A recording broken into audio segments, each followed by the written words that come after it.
بسم الله الرحمن الرحيم وصلى الله على من لا نبي بعده سيدنا ونبينا ومولانا محمد وعلى آله وصحبه وقدره ومقدار العظيم. يوم muna muku marhaban, muna muku barka da waraka, barkamu da sake saduwa a wannan channel taku mai albarka, wato gajimare gidan asararai, gidan wato ba da lukunkuna mujarrabai waɗanda alhamdulillah har kullum yan wasu suke bugowa suke godiya kuma suke fatan alkhairi ga wannan channel.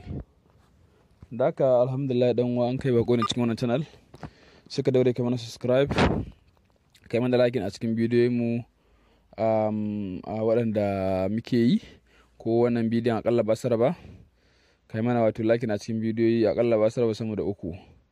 Na wannan shine mulada na wannan sirri ga yan uwa wato maza da mata, domin mu amfana da wannan shahararren sirri ko wannan magunguna. Wannan sirri wato maganin wato korar wato shedanu daga guri ko daga jikin mutum, wanda shedanu suka dame shi a gida suka hana shi sakat, ko kuma wato a jikin mutum suka hana ta daga yau rashin lafiya gobe rashin lafiya, an yi magani, to sai a yi mata wannan sirri ko kuma a taimaka mata da wannan sirri ko wannan lagani. To in Allah ya da bijayi nabiyullah insha Allah mutum zai samu natija, zai samu fa'ida a ciki. Waɗanda kuma suke da buƙatar irin kayayyakinmu na turarruka da mahaɗai, alhamdulillah waɗanda suke da buƙatar irin wannan mahaɗan namu, to akwai irin wannan turarruka da mahaɗai. Akwai bukurul zurqarnain, akwai bukurul fatahi, akwai bukurul sihir wal ain, akwai su bukhur ibrahim, akwai shajar ibrahim al-hindi da makamantansu, magunguna na iska da kore shaidanu.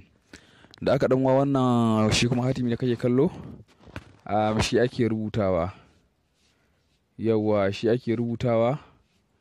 Ana rubuta shi sai a sami wato ganyen gamji, yau guda 9, za a samu ganyen gamji guda 9, sai a rubuta shi wannan hatimi a jikin kowanne ganye. Yawwa bayan an rubuta sai a shanya shi haka, sai ya bushe, ko shanya inuwa ko shanyar waje duk babu laifi.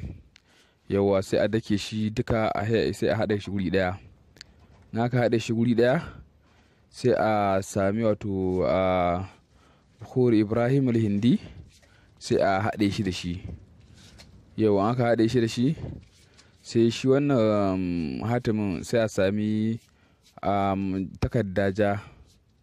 Yauwa aka samu takarda ja sai a rubuta shi, sai a naɗe shi, aka naɗe shi sai a binne a gurin ko kuma ɗakin ko makamancin haka, ko kuma mutum ya laye da shi.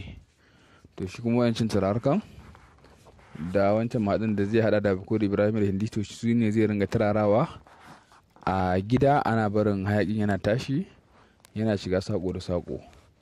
An kuma a cikin mutum ne, yau haka zai zauna, zai ringa hayakinsa.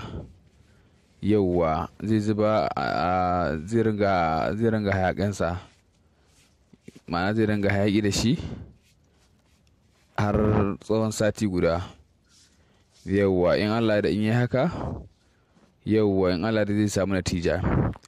Idan kuma ya so zai iya karawa zuwa kwana 41. Yauwa insha Allah wanda yi wannan, to cikin hikimar ubangiji Allah subhanahu wataala zai kawo mai sauki